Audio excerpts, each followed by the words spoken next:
received millions of dollars from China.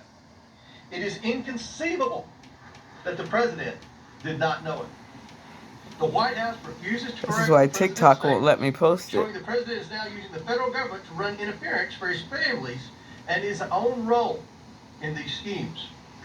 Now I want to say a few remarks about the developments last week.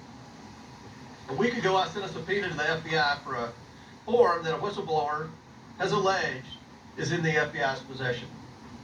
We hope the FBI will be transparent and forthcoming and provide the Oversight Committee with the 1023 form we have subpoenaed. If they do, the committee will assess the form it has subpoenaed from the FBI, and has been my practice. We will report to you only facts when they are verified and indisputable.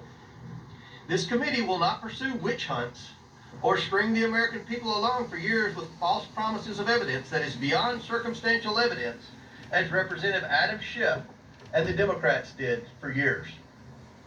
I trust the whistleblower. A subpoena from this committee is a powerful tool that I do not take lightly. The level of detail provided to Senator Grassley led me to conclude a subpoena was warranted, and I stand by that assessment. I will say this. When Senator Grassley approached me with the information the whistleblower provided, it was because of the information we've learned through this committee's own investigation that indicated to me the whistleblower's allegations are consistent with our independent findings. Those findings are what I called you here today to discuss. The committee has reviewed thousands of bank records from individuals and companies affiliated with the Bidens and their associates. It has received these bank records pursuant to 4 subpoenas I've issued to different banks.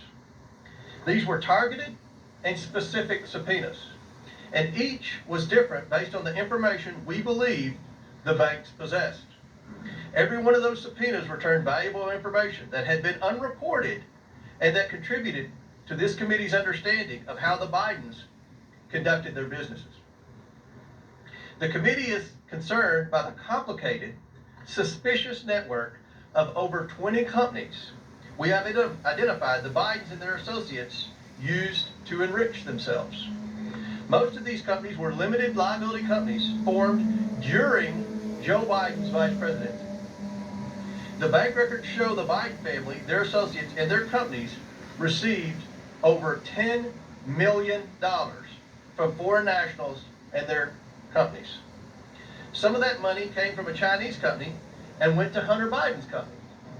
Other transfers occurred with the help of Rob Walker, who then sent it on to different Biden family members. This is not how lawful businesses operate. Chinese nationals affiliated with the Bidens created limited liability companies in the United States, and then in a short period of time transferred their interest to a Chinese company that sent money to the Bidens. This is not normal. Hunter Biden and his associates courted business in countries that correlated directly with Joe Biden's work as vice president. This is also not normal. It is not ethical. And this is why we need legislative solutions. Our purpose here is to provide legislative solutions to prevent this unethical behavior from ever happening again. This investigation is about investigating allegations of corruption and fraud at the highest levels of the federal government. This should be a bipartisan issue. This committee is considering legislation that would ensure these sorts of business practices do not continue for Democrats or Republicans.